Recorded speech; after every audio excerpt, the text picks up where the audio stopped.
मेरे प्यारे दोस्तों नमस्कार। वेदार्थ क्लासेज के इस यूट्यूब चैनल पर आप सभी का स्वागत है। दोस्तों आज की क्लास में हम लोग 10वीं क्लास के फिजिक्स के पाठ संख्या 3 जिसका नाम मानव नेत्र है, इसके सब्जेक्टिव सवाल को, इसके प्रश्न एवं उत्तर को करने वाले हैं।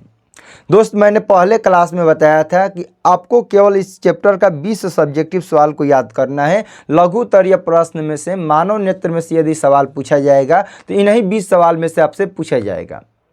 और इसके पहले वाले भाग में हम लोगों ने टोटल 10 सवाल को कर लिया था और आज हम लोग और 9 सवाल को करने वाले हैं, यानी कि इसमें 19 कुल सवाल है और इन 19 सवाल में से मानव नेत्र में से आपसे एक सवाल आपसे पक्का पूछा जाएगा। तो आइए दोस्त देखिए कि सवाल क्या है। 11 नंबर सवाल कहिए या 1 नंबर सवाल कहिए। और देखिए सवाल यही आपकी स्क्रीन पर दिया गया है। यदि आप हमारे चैनल पर नए हैं तो चैनल को सब्सक्राइब कर दीजिए, इस वीडियो को लाइक कर दीजिए। यदि आपका कोई भी दोस्त मित्र भाई बहन 10वीं कंप्लीट तैयारी करना चाहते हैं तो इस वीडियो को शेयर करके सब्सक्राइब जरूर करवाइए। दोस्त सवाल दिया गया है कि दृष्टि निर्बंध क्या है। दोस्त मैं आपको फिर बताता हूं कि आपको इन 19 सवालों को किसी भी हर हालत में रट कर जाना। यदि मानव नेत्र से सवाल पूछा जाएगा तो इन्हीं में से आपसे 1 से 2 सवाल पूछा जाएगा। तो देखिए इसका उत्तर हो जाएगा दृष्टि निर्बंध क्या है। तो दृष्टि निर्बंध वह विशेषता है जिसके कारण कोई वस्तु आंखों के सामने से हट जाने के बाद भी उसका प्रतिबिंब रेटिना पर थोड़े समय तक बना रहता है।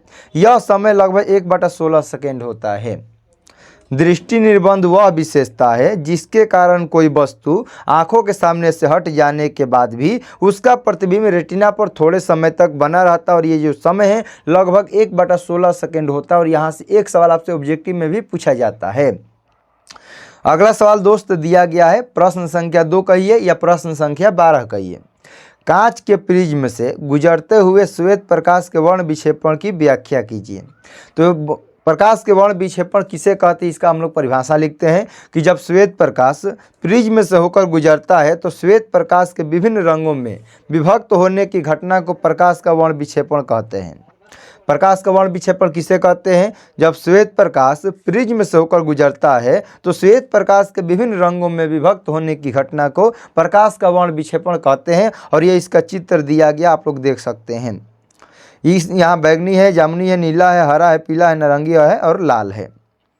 अगला सवाल दोस्त दिया गया है, प्रश्न संख्या 13।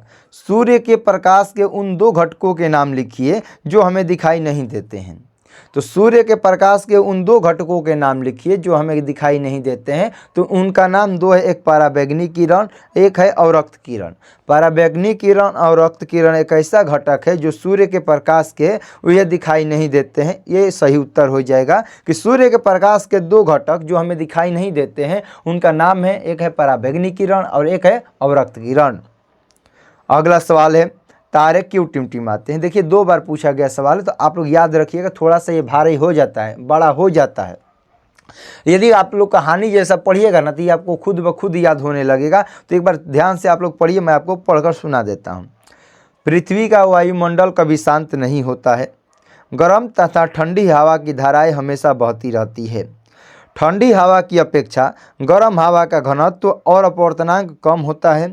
इसीलिए तारों से प्रेक्षक तक पहुंचने वाली किरणें वायुमंडल के अपवर्तनांक में होने वाले परिवर्तनों के कारण अगल बगल मुड़ जाती हैं।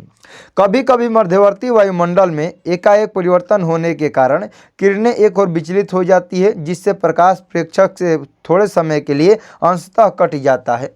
इसीलिए तारा कभी कम प्रकाश और कभी अधिक प्रकाश देता हुआ मालूम पड़ता है, अर्थात टिमटिमाता है। और यही हो जाएगा इसका सही उत्तर। तो इसको एक बार फिर से पढ़िए, आप लोग इसको नोट कर लीजिए, यह आपके 2 नंबर में परीक्षा में पूछा जाता है। अगला है प्रश्न संख्या 15 कि टिंडल प्रभाव क्या है। टिंडल प्रभाव क्या है, तो किसी कोलाइडी विलयन में निलंबित कणों से प्रकाश के प्रकीर्णन को टिंडल प्रभाव कहा जाता है।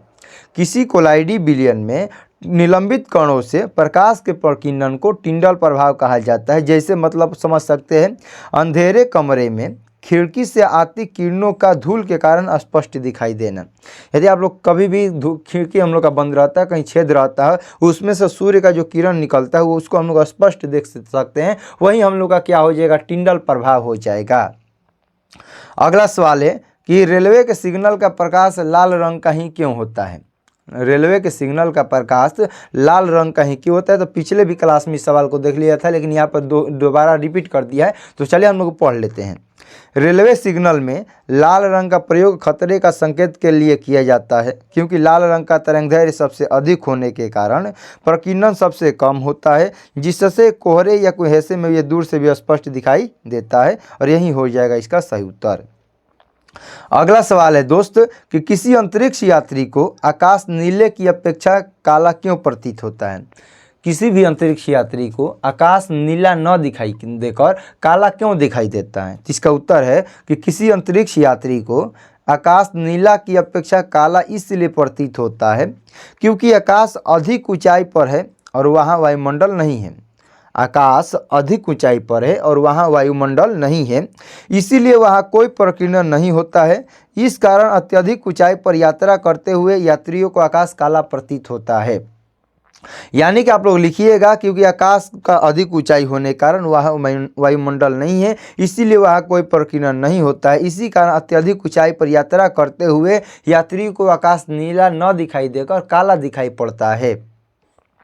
अगला सवाल है कि स्वच्छ आकाश का रंग नीला रंग का क्यों दिखाई देता है और क्यों? स्वच्छ आकाश का रंग नीला क्यों दिखाई देता है और क्यों? कि सूर्य का प्रकाश जब वायुमंडल से होकर गुजरता है तो उसका वायुमंडल के गैसों के अणुओं, पानी की बूंदों, धूल कणों आदि से प्रकीर्णन होता है।